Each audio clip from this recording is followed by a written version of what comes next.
Tuberous sclerosis, or TSC, is associated with a very big range of physical manifestations that clearly require assessment, surveillance, and appropriate treatments. But TSC also has a very significant range of neuropsychiatric difficulties and dilemmas, including behavioral problems, psychiatric, psychosocial, neuropsychological, intellectual, academic, and so on. Almost 90% of people with TSC will have some of these neuropsychiatric kind of challenges, and yet, when we look at surveys, no more than about 20% actually ever receive assessment and treatment for these neuropsychiatric issues.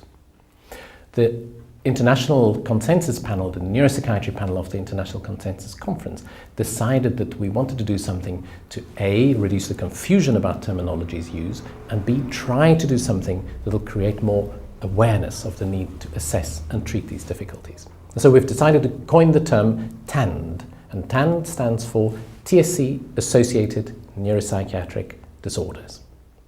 In this particular piece and in the paper that we've submitted, we discuss the conceptualization of TAND, where it comes from, and we also present a TAND checklist that we hope will be a useful guide to clinicians, to families, to healthcare providers around the world, to use as a structure to think about the range and the multiple levels of TSC-associated difficulties, and then to use on an annual basis to screen for these difficulties and to come up with an appropriate action plan after that. What we're going to do next is I'm going to interview a mother of a child, a 6-year-old with TSC, using the TAND checklist. And I hope that we will be able to demonstrate to you how you might be able to use the tool in real life, to elicit some appropriate conversation, to collect some appropriate information, and just get a general sense of the TSC-associated neuropsychiatric disorders in a child and a family who live with TSC. The main point that we really would like to illustrate is that we don't want this to be a tick box exercise where we just go through and say yes, no, yes, no, yes, no. We want it to be a tool for a conversation around TSC. So thank you for coming today. It's a pleasure. And I've heard all about you, and I'm so pleased that we're able to meet finally today to talk about your daughter. So as I said, what we want to do today is I want us to concentrate on the possible learning and behavioral and mental health problems that we know lots of children and people with TSC might have. Okay. And we have this thing that we call the TAND checklist. So TAND stands for TSC-associated neuropsychiatric disorders. Okay. But as we go through, you'll see what I mean by that. All right. So I'm just going to go through this. This is basically a form, and you'll see it's just 4 pages like that.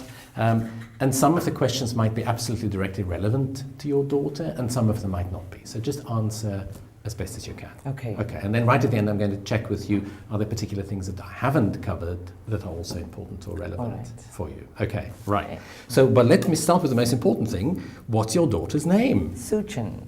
Suchan. Beautiful. Suchan. And what's her date of birth? The 13th of the 2nd month, 2008. So tell me, how many brothers and sisters does she have? She's got one who just turned 1 last week. Okay, lovely. Is that a brother or a sister? A brother.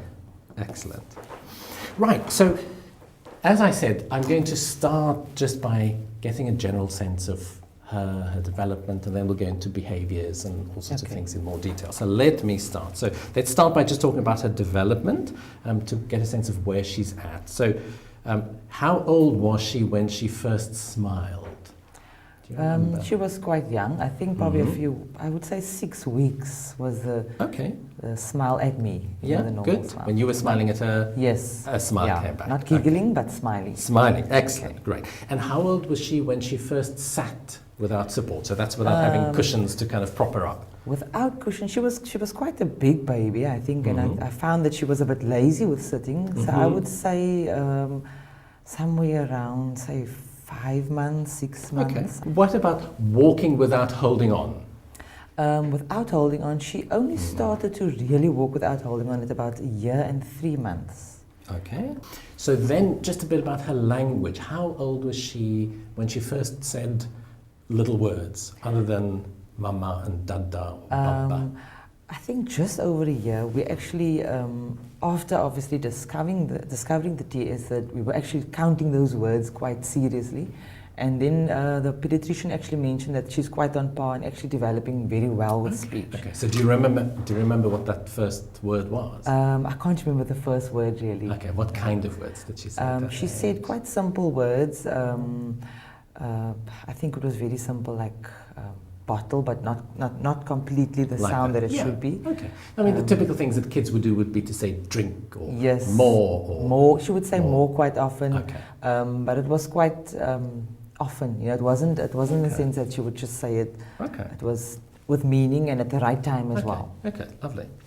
And then the next thing kids do is they start to put two words together. So what I'm looking for is when she started saying two words, one of them is a verb. So like give milk. Okay. Or play park. Okay. Well, I would say then a year and 5 months, maybe if it's, more structured, I would say a year and 5 months, she would say, I can't really remember exact examples, but around that time she would use those words. Okay, lovely. So tell me about toilet training. She was just close to turning 3 years old. She was going to start at a preschool or creche as we know it, and they actually did it within a week. So I saw myself as failing in that department where they could get a fully potty trained within a week. Okay. So how old was she when she was then fully potty trained? 2 and 10 months. Okay, so just before just before 3. It was fully potty. And did she have any accidents after that? Yes, she would have a few accidents. Mostly, well, at night I would sometimes still assist her there, possibly with that. During the day? During the day. After 2 years and 10 months? No, she didn't really have accidents at that time. Okay. But I would like to mention also that currently we're struggling with bedwetting. So that's a different thing. Yes, so let's come back to the bedwetting. Okay. So how long has bedwetting been a problem now? I think quite a while. Probably since I would say from the age of 3.5 till now, it's been a problem. Okay. Did she ever have a time at night when she was dry? Yes. In the night? Yes. And what age was that? Well, I think mostly when she was about 3 years old, but we found that as she became more and more stubborn and didn't want to adhere to our rules of getting up and going to the toilet, the bedwetting actually increased. Okay. And she was starting to realize that she could just sort of do as she pleases and we would, assist. Okay, good. Okay. So the stubbornness came in. Let's come back and I'll ask you about the stubbornness too. Okay. Because many families who have kids with TSC often use the word stubborn and very often it means something else. Okay. And it's often to do with how their development or their brains work rather than stubbornness as we think of it. So let's come back to that. So let me then just make sure that I know where she's at now. In terms of her language now, how good is her language now? I would actually say, I was speaking to my husband yesterday and I feel that her language is quite good. Okay. Her reasoning is good and she's able to sort of place events in the right order. Would she now speak in full sentences? Yes, very much so. Okay, right. And what about her self-care? Can she do things like dress herself? Yes, she can, but I still see her as being a little bit lazy in that department.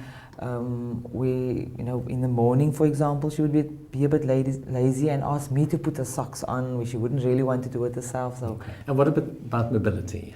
Does she have any walking problems? No, she's extremely active. She's been doing gymnastics and she could swim well from an early age. Not well, but I taught her to swim, and so she would do all kinds of things very well. Very good. So let's now move on from just the kind of developmental things that we talked about to some of the behavioral things that might be problematic for people with TSC. So I'm just going to give you a list of things and I want you just to say if this has ever been a concern for Susan. So anxiety? Have you ever been worried about anxiety or anxious behaviors?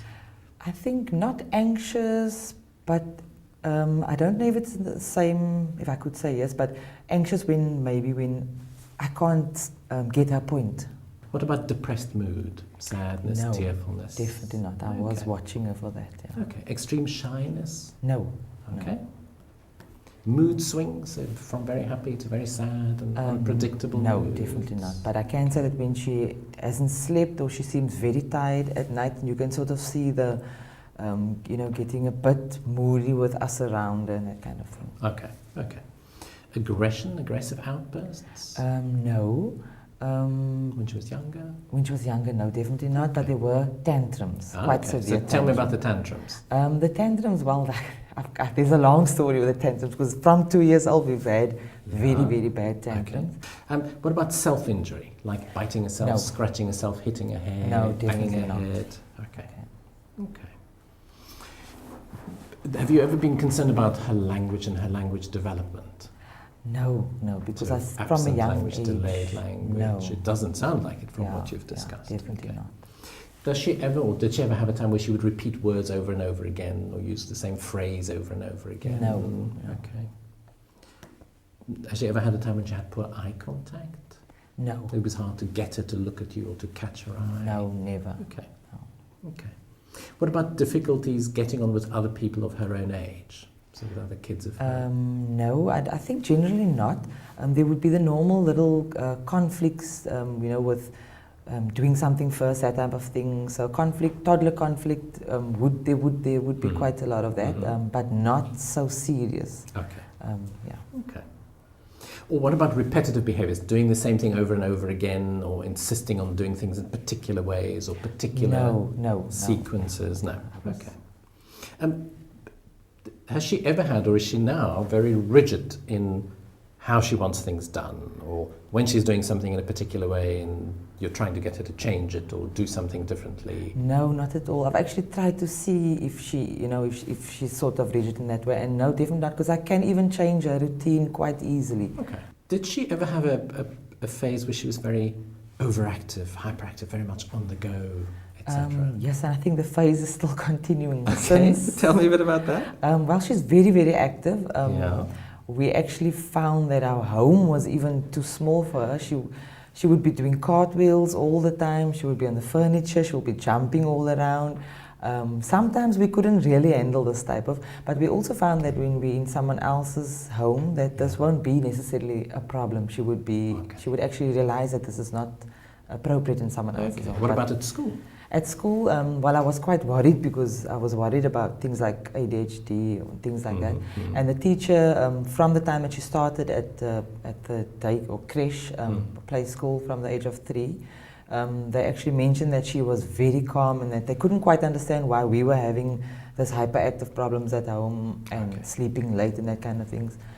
What about difficulty paying attention or concentrating? She would be able to concentrate quite well. Be able to complete the task. I can mention also that this year, March progress report did mention that she would sometimes need to be reminded about the instruction. So I just thought I'll take note of that. Okay, no, that's good. That's good. In fact, I'll make a note there in a minute. What about being restless or fidgety? Kind of constantly not quite being able to sit still. Or... At home, yes. And now that worried me a little bit, and I tried to just make sure that it's not at school as well. And the teachers would say that she's not restless, but she is active in terms of when it's playtime. She would be active. What about being impulsive? And by that I mean like butting in or not waiting a turn or having to do something now. Yeah, I think impulsive in terms of butting in has always been an issue for her. How good is she if you say to her, just hang on, just wait? Only from just this year. Just doing something else, yes, just wait? Yes, only from this year that would be okay. But from the age of 2 until 5, 6 years old, it's been quite a challenge. Okay. Has she ever had difficulties with eating? Like eating any particular things or not wanting to eat certain textures or colours or tastes? No, never really. But eating too much or too little? Or? Yeah, she wouldn't always want to eat the healthier options, but there wouldn't really be a problem. So, she would get food at school as well, at aftercare, lunchtime. She would eat those things, but not necessarily at home. What about sleep difficulties? Sleep, I think I was a bit worried with, and I sort of eventually realized that it could be because of a long nap that they used to have at play school. She used to actually go and sleep at 10 o'clock at night, but we were put at a bit of ease because she now sleeps at 8 o'clock, 7:45, so it's fine. So have you ever had further evaluations for these things like the hyperactivity or the impulsivity or those kind of things? I actually went to go and see an educational psychologist just for with regard to the tantrums and the fact that we were sometimes a bit frustrated with these tantrums. And also just to get an overview of whether she's ready for school, whether she can cope. Do you think you'd still want some further support for these kind of challenges now? I think yes, because I do realize that we're still heading towards adolescence, and I don't know what challenges we will be facing there. So, okay, right. Yeah. So thank you, that was very helpful. So if we now move from behavior, so these are all about symptoms and signs that you might see. Sometimes they come together to form a diagnosis, like a psychiatric diagnosis. Yeah. So was she ever diagnosed with anything like autism or autism spectrum disorder? No, she was not diagnosed with anything. And has she ever been diagnosed with ADHD? No. Okay. It's always been my concern, but right. no. Anxiety disorders? No. Like, specific phobias or no. fear of separating from you or those kind of things? No, that's never been an issue. No. Depressive disorder? No. No. OCD, obsessive compulsive disorder? No. Okay. Or psychotic disorder. By that I mean hearing voices, seeing things that other people don't see, having strange and unusual thoughts, nothing like that. Okay. Great.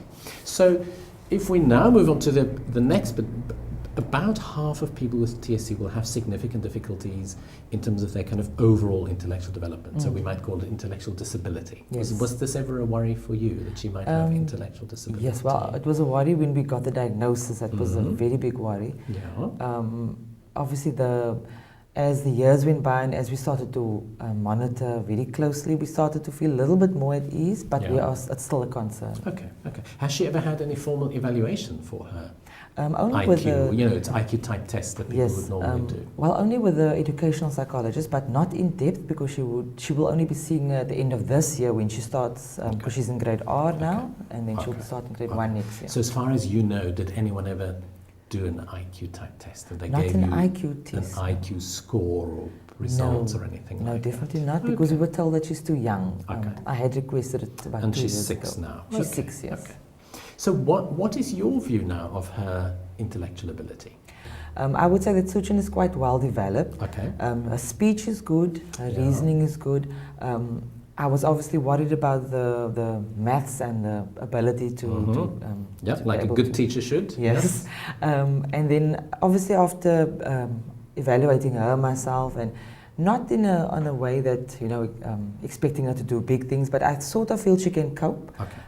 But I would still like to speak to her teachers more in depth, because I don't know when it comes to problem solving. So at the moment, it sounds as though you're saying that you think she probably has normal intellectual ability. I think she has normal intellectual ability. I'm not sure about problem solving and that kind of thing yet. Okay. And it sounds as though you're saying you would like further evaluations I would definitely, for this. Yes, definitely. Great. Okay. So, talking about school, most kids and most people who have TSC when they're at school have some difficulties. Yes. So now she's only 6 now, so we wouldn't expect her to have very specialist skills yet. But have you had any concerns yet about her, say, reading?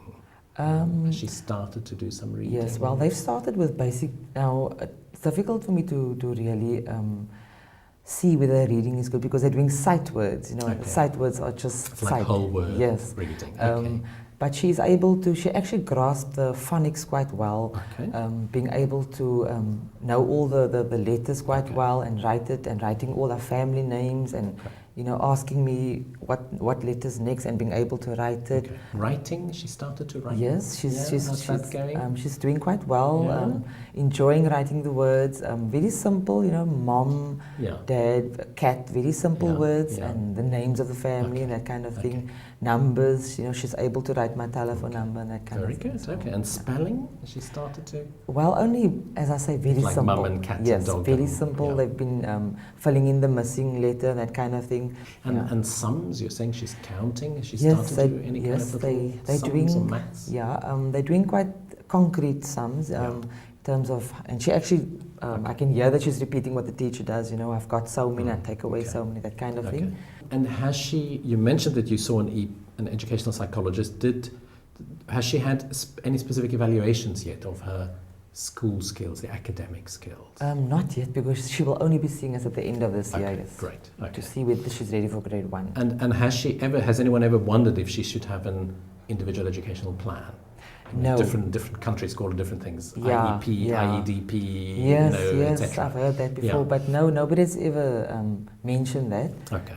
But I would like to, Okay. before grade 1, I would like to make sure That's that there's- evaluated. yes. Great. Okay. No, excellent. Great. So now we're moving away from the school stuff to her brain skills.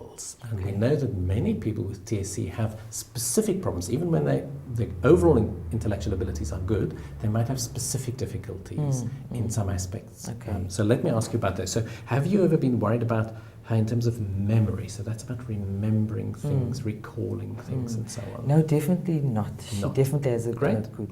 Great. I've asked a little bit about this attention. So this is now about being able to concentrate and focus on one thing, Yeah. not be distracted. Yes. Attention is okay, but as I said, sometimes, as the teachers mentioned also, Okay. there would sometimes be a time where she would be a little bit too relaxed and be reminded of an instruction. Okay. Dual tasking. By that I mean doing two things at the same time.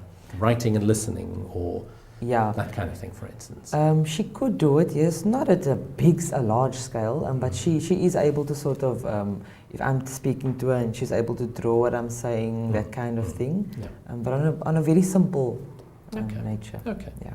And what about things like visuospatial skills? By that I mean puzzles, building puzzles, solving puzzles, drawing complex Yes. things. Yeah. She enjoys puzzles, but I must admit that she doesn't really prefer that over other things. And then executive skills. Now, these are the kind of things like planning and organizing and being able to sequence things. How does that domain seem for I her? think quite well. Like they're doing patterns at school. We have to complete the pattern. She enjoys that and she's able to do it. Yeah. And also, if I'm speaking now in more simple terms, at home she's able to organize, the spoons and the fork, that kind of thing. And what about if you say to her, I want you to go and pack your school bag and bring all this stuff, or go and make a sandwich, or go and do your project? Can she do all the bits? Yes, she can. She can. But I would like to add also that she's not very careful. She does things very wildly and very. So she can do it. Yes. Okay. So what about getting disoriented? So by that I mean not knowing where she is, or what day of the week it is, or who she's talking to, that kind of stuff. Yeah, no, definitely not. Definitely not. Great. Okay, and we've already talked about this, but she hasn't had any further evaluations of this. This might be looked at by the educational psychologist as well. Okay, great. So we've talked about some of these specific aspects, behavior and psychiatric things and learning and academic skills. But TSC can have a big impact on people's lives in other ways as well. Yes. And these are the kind of, we call them psychosocial things, so like self-esteem. So has her TSC affected her self-esteem in any way, do you think? I think not. The other thing that we very often see is very high levels of stress in the family. Yeah. Because living with TSC can be stressful for people. Yes. And so often we see challenges between siblings. I think things are actually surprisingly going quite well. She's being very caring, very careful, is at a birthday party on Saturday and accepting that these presents are, that the focus has shifted. That's lovely. And I've been watching her quite closely, so there's been really, I think it was actually a good thing that she had a sibling. I'm seeing a change in personality, definitely. Right. And of course the other thing is levels of stress between parents, so between mum and dad. So how has TSC affected your relationship with your husband? In terms of that, it was a big shock initially. The tantrums were quite challenging for us to handle, where we sort of didn't really, I don't think that we were fully equipped to deal with the tantrums.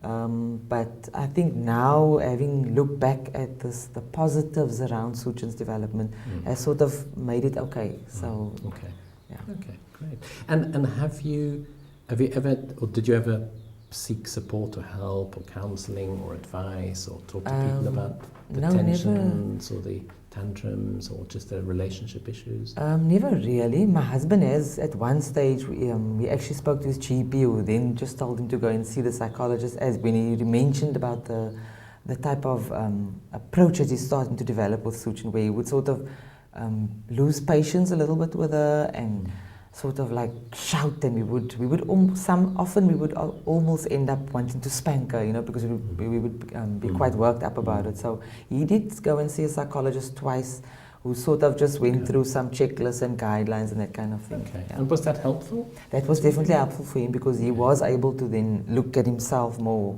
closely. Yeah. Okay, well, that's good to hear. So do you think at the moment you need any additional, would like some extra support just on these kind of psychological or psychosocial issues? We're not prepared for the future. We don't know what adolescence will bring. So I think we definitely need to be more, open to assistance, even though we might not need it now. Okay, no, that's great. So perhaps in the future. Yes. So here's a difficult question. If you have to put all the kind of TSC-associated neuropsychiatric difficulties, the TAND issues, together, how much do you think has the impact been of those, the tantrums, the activity, the sleep, all those things, on you and the family? So I want you to give it a number out of 10. So 0 is not a worry at all, 10 means it's been extremely difficult. If I must give it a number, I would say a 6, 7. Okay. Yeah. Okay. Right. Great. And which of all these things we've talked about, which are your priorities to work on next? Well, in terms of the current findings, Suchin has a new growth on a pituitary gland, and I'm sort of, that seems to be my focus now. Okay. So the physical thing. What about of these TAND issues, these developmental behavioral? I think the tantrums were an issue until this year. The tantrums were an issue where I was reading up and trying all sorts of things. So the tantrums were my priority, but I've sort of now shifted towards looking at more at her development in terms of the pituitary and the, because there's... And I guess maybe the other thing that you've mentioned are the kind of learning and school developmental things. Definitely. So now it's the phase, by the sound of it, you're now looking at those things. Yeah, because we're starting now. And then you mentioned earlier the bedwetting. Yes, that seems to be quite a big concern, and endocrinologist has actually given us the name of a urologist to possibly go and see. We're still deciding whether it is a need to see, because she was mentioning him giving her some kind of medication to prevent it, and we're not sure whether that's advisable or not. So that is also a concern, definitely. So the last question from me is, apart from the things that we've talked about in terms of her behavior, mental health, development, are there other worries that you have about Sushan that we haven't talked about, that we haven't touched on? I think not in terms of behavior. Our concern is, of course, now what's happening inside her body more. And the fact that she's got a vascular lesion also on her leg. And I'm actually quite interested to know whether there's an association with this lesion. And there has been one mom on the TS Alliance who has mentioned that her daughter has a similar lesion, so but that's one. Okay. Yeah, no, let's talk about it. We can talk about those things. Great. Okay. Well, that was very helpful. Thank you very much for going through this with me. It's been a pleasure.